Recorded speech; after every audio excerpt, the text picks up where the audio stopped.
EPH controls and how to wire on OpenTherm. My name's Alan Hart and today I'm at Viva Training Academy in Halifax and I'm with Roy, who is the trainer here. And Roy's an ex-Baxi trainer, really good trainer, and Roy's going to go through how to wire this EPH control onto this Potterton Baxi boiler here, and he's also going to explain about OpenTherm to us as well and what the benefits are of OpenTherm. Without further ado, let's go over to Roy.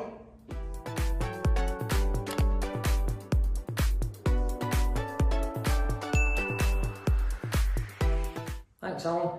Hi guys, it's Roy Fugler here at the Viva Training Academy over in Halifax, and today what we're going to do is wire up an EPH Combi Pack 4 to this Potterton Assure boiler. It's the same internally as a Baxi 800, Baxi 600 and the main Eco Compact.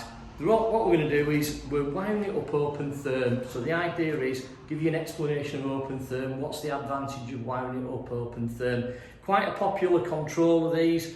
When I was working at Baxi, quite a lot of the guys up in the northeast swore by these, but they were wiring them up 240 volts, so you're actually missing a trick. If you're wiring up 240 volt switching, you're missing a little trick. So that's what we're going to show you today. We're going to wire this up OpenTherm, explain about OpenTherm, and we're going to go through the different parameters and the different information that you can access once you've done that. So without further ado, we're going to connect this up. Now I've already got set up a training aid, so I'll be unpacking that and showing you what's in the box. We're going to go through wiring it up. I'm not going to worry too much about safe isolation. We've talked about safe isolation in the past. TB118, making sure it's safe for us to work on it. I know here in the boiler suite at the Viva Training Academy, all the boilers, once I've isolated them, they are off, and we'll cover that without showing you. So I'll be saying I've safely isolated it. So always refer to your TB118s. So first of all, we're going to unpack it. So what we can see on the top, ERP class 5, so it gives you 3%. So when you're fitting boilers now, we have to work to Boiler Plus, and that's all part of it. We've got OpenTherm, it's Boiler Plus compliant. We've got a boost button. You can lock the keypad so you don't have the missus altering the heating when you don't want her to. There's a stand included, and it will work with EPH's Ember app if you get the little module. So just opening the box, inside there we've got a set of instructions, quite a comprehensive set, and we'll refer to those a little bit later on. We've then got the control, so we can unpack that. That's in there, and we've got a little battery slot.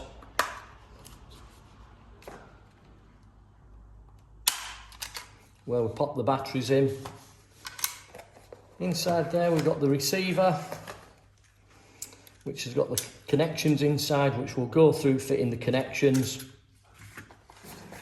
Further into the box we've got the batteries, plugs and screws if we're putting it onto the wall, and then we've got a wall plate if we want to fasten it to the wall, a back plate, and then the stand. So if we want to actually pop it onto a stand so the customer can pop it wherever they want, that's all inside the box. So I've already got one set up on a training rig, so I've got the same receiver unit set up on a training rig, and this is on magnets, so it'll stick to the front of the boiler. So this is the one I'm going to be using. So we've already pre-wired a couple of leads up, so we'll connect those up and show you the connections next. Right, so we're going to go through the connections and wiring it up. So the actual front does come off. I've just found this out just now from Alan, so every day is a school day, so we can totally unclip that. So we're going to look at the connections. So I'll pop my specs on so I can see what I'm doing. So if we're wiring it up 240 volts, we'd be going through the common and the on connection on there, so 2 and 3. We'd have our switchings across there. We've got a live and neutral connection. That's to power up the electronics, and then the two little connections down here for the OpenTherm. Well, OpenTherm's not polarity sensitive, so we can have those anywhere around.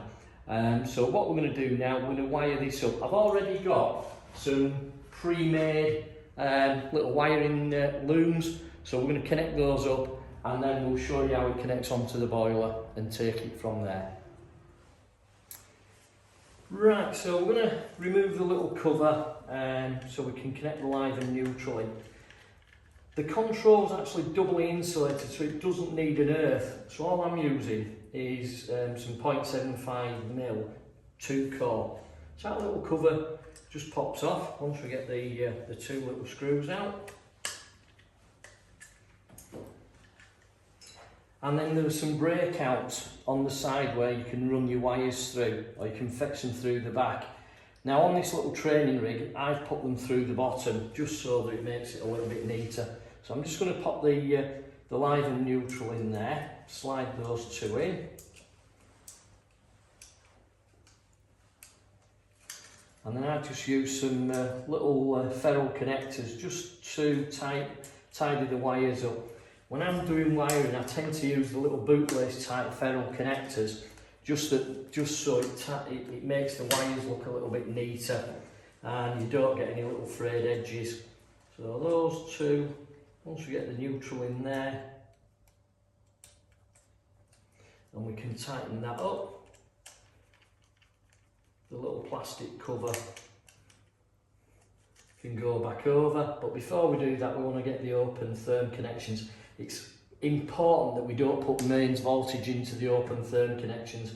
That will damage the control, and if we did it at the boiler side, if we put 240 volts into the OpenTherm control side on the boiler, that's going to damage it. And again, I'm just using 2-core 0.75mm.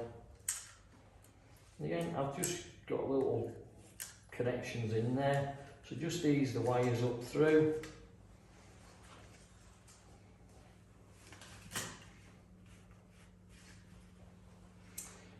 So they're not polarity sensitive, so it doesn't matter which connections we put in there.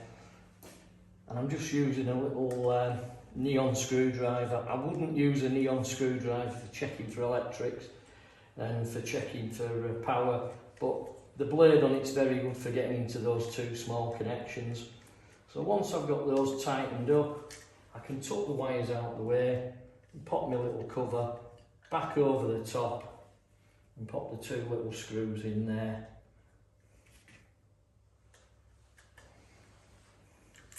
And once I've got the second screw in, then I'll be ready to pop the front on and connect it into the boiler. So that's what we'll be doing next. Right, so we're going to remove the front. I've slanged the two screws up underneath, so the front just pops off. I'll pop that out of the way. Front panel drops down, it's on a couple of magnetic catches. Now, normally when you're wiring up, you just lift that to the side, but I'm going to take the whole cover off just to make life that little bit easier so you can see. So I'm unplugging the lead. I have safely isolated, I have made sure the fuse is out. There's no power to the boiler, so we have done all that. But again, as I keep saying, refer to your TB118 for safe isolation. So that covers out the way. So what I need to do now is to thread my two wires through there. So I've got a wiring grommet, which is just being slackened off. So I'm just going to pop the mains cable through first. So the one on the right hand side. So that's coming up through the grommet. And then it'll tuck under all the other wires. It comes down, comes under these wires down here. And then what I need to do is to take the feed from the live and neutral on the two fuses. So I've got these little bootlace ferrules that I keep mentioning, and I use these because it makes wiring a little bit neater and you've not got loose wires, so I'm just going to slacken these two off. As I mentioned, I have got it isolated, so I've got a little bootlace one on there. I'm just going to pull that back.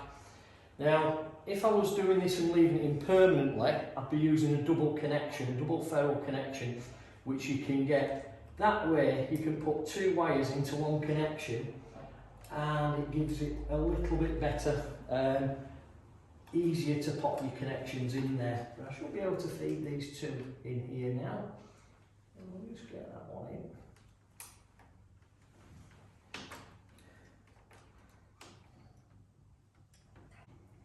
Once that's in and tightened up, we can then do the OpenTherm side.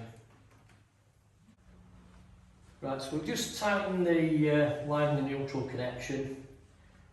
Before we move off the main side, we need to remove the link where you'd normally have your switching for your external 240 volts. If we left that in, the circuit board's going to become confused. It's getting a 240 volt signal telling it to run 24/7, but it'll be also getting an OpenTherm connection telling it to come on and off. So it's just a matter of removing the little link. So slapping the 2 screws off there. That link can be taken away. I tend to pop them in my pocket and I save them. Just a little bridging piece. So I'll just tighten those 2 connections in so the screws don't come out. So the next thing is popping the OpenTherm. So again, we're using this 0.75 2 core. And then we're going to go up through the same grommet that we took the 240 volt connections, the 240 connection for the control receiver. So we're going to just thread those up through there, up through this grommet. So once we get those 2 up, pop them in. So as you can see, we've got the mains connection on here, and then there's a low voltage block. So the top 2 connections, the one on the 2 black wires, they're the ones for the OpenTherm control. There are 2 brown wires which are lower down. They're for an outdoor weather sensor, so outdoor compensation. So again, I'll mention that they're not polarity sensitive, so it doesn't matter whether we put the brown one in the top or the blue one in the top. We just need to pop those in and tighten those up. And then that's the OpenTherm connection made. I'll just get that one in. So we'll just put the brown one in there, and then the blue one in the top side. So once that's in, and the wires are nice and tight, we can pop the cover back over. So I'll pop the cover back on, it just clips at the top, round the 2 sides. Pop the lead in, and just pop that a little bit there. And once we've the cover back up, the magnets will take it on, then we'll put the front back on, and then we'll power boil back up. So we put the power back on, and we can see the receiver's powered up. We've put the batteries in the controller, but before we talk about it, I'm not going to talk about setting the controller up. Alan's done a video previously about the EPH Combi Pack 4 and setting the control and the temperatures and programming. So we're going to put a link in for that. What I'm going to talk about before we go into looking at the benefits of OpenTherm is what is OpenTherm. So I learned about OpenTherm a few years ago, and the way I explain it, a standard thermostat is on off, so it's like turning a light switch. You turn it on, turn it off. So you've got light, you've got no light. OpenTherm is like a language. It's the control is talking to the boiler, and the boiler's communicating back to the control. So for instance, first thing in the morning, the customer wants the heating on. They want the house to, let's say, be at 20 degrees. With an on-off thermostat, the boiler doesn't know what temperature that house is. It just gets a signal to say, we need you to come on. So the boiler will fire up. Now a modern boiler, which modulates, will probably fire up on full. If you've got OpenTherm, the control will still send a signal to the boiler and say, right, we need you to come on, boiler, but then the boiler will send a signal back to the control and say, well, okay, how warm are you and how warm do you want to be? So for argument's sake, it might say, I want to be 20 degrees and I'm at 17. So then the boiler will work out through parameters and things like that that it doesn't need to come on at full rate. So the idea is the boiler's coming on at a lower rate. So that's going to make it more energy efficient. Apparently by 2023, 80% of all heating controls and all boilers will have OpenTherm on them. So it's something which we'll be moving over to. When Boiler Plus was introduced, where we now have to put not just time and temperature controls, but we have to put the 4 energy saving features, things like smart control, weather compensation, load compensation or flue gas recovery. By using OpenTherm control, that ticks the box for Boiler Plus. As I mentioned when we first unpacked it, this particular control through Boiler Plus gets a 3% increase. It's a category 5 control. So that's the benefits of using OpenTherm from a consumer's point of view. Your customers out there, they're going to get a more efficient system. So it's not going to cost them as much money. Now you may get some customers that the radiators might not feel as hot because the boiler's saying I don't need to be banging it out at 80 degrees to get the house warm. I can run at maybe 60 degrees and still get the house warm. So we still may have some of our older customers, and particularly the older ladies that like the water scalding hot and the radiator's absolutely banging hot to prove the heating's working, asking us why isn't it working properly. So we need to explain that if you're comfortable and everything like that, that's what we're looking for. And it's about energy saving, it's about climate change and saving the environment. From our point of view as engineers, the benefits to us is that it allows us, because it's communicating, it can give us information.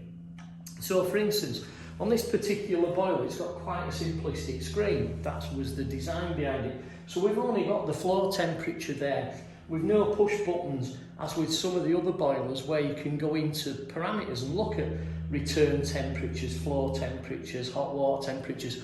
I've got a Baxi Eco Blue at home, and I've got the push button screen, and I can look at those by looking at information screen. However, with the EPH Combi Pack 4, I can open this up and I can push a couple of buttons together, the program button and the OK button, hold them in for 6 seconds, and this is now going to allow me to go into information. So I've got all sorts of information. There's basic information which I can access even if it's 240 volt switching. But if I'm wanting to access the OpenTherm information, I have to go to parameter 7, which says info, push the OK button, and then that allows me to have a look. So I've got water set temperature. I push the button and again, I've got floor temperature. So I'm just going to turn the hot tap on. And we can look at things like floor temperature. We can look at return temperature. So when we're completing benchmark and we're filling the benchmarking, we don't need to get our temperature probes out. We can use that information there. Things like diagnostics. If we were suspecting we've got a block plate heat exchanger, we can look at the flow return temperature. We can also look at the hot water temperature. So it allows us more information on there. We can look at flue temperatures. Outdoor temperatures if we have an outdoor sensor fitted. We can also look at things like flow rates if the boiler is going to give us that information. Some boilers it will, some it won't. System pressures. So we've got all sorts of added benefits to us as an install by wiring it up OpenTherm. So if you are fitting these controls and you normally wire them up 240, give OpenTherm a try. You're going to benefit your customer by making it that little bit more efficient. You're also going to benefit yourself by in future, when you're going back, if you are doing any fault finding, fault diagnosis, you've got more information. So that's just a little video that we've done. As I say, we're going to put a link onto one that Alan did in the past about setting temperatures and things like that. So I hope you've enjoyed that. Like I say, these are very popular controls. There are a lot of other controls out there that use OpenTherm. So if you are using other controls other than the EPH, have a look, see if you can wire that up OpenTherm. Check with your boilers, because a lot of the modern boilers now have got OpenTherm connectivity, and give it a go. See how you get on with it. Let us know. If you've got any comments, please let us know below, and give us a thumbs up. If there's any other videos you'd like us to do in the future, please get in touch with us. One of the things that we are going to be looking into are some wiring videos, because here at Viva Training Academy in Halifax we have gone into a partnership with EPH, so we are going to be doing some other videos using EPH controls and looking at some of their other kit. So until next time, It's been Roy Fugel at the Viva Training Academy over in Halifax. Thanks very much for watching. Bye bye. Thank you very much for that, Roy, and once again thank you to Viva Training Academy for putting these videos together, helping and supporting new people into the industry. Also shout out to EPH Controls, who has actually sent us these controls so that we could do this video today. So yeah, thank you to them. If you've got any questions, please put me comments below, and as always, if you could put thumbs up on video, really appreciate that. Thank you.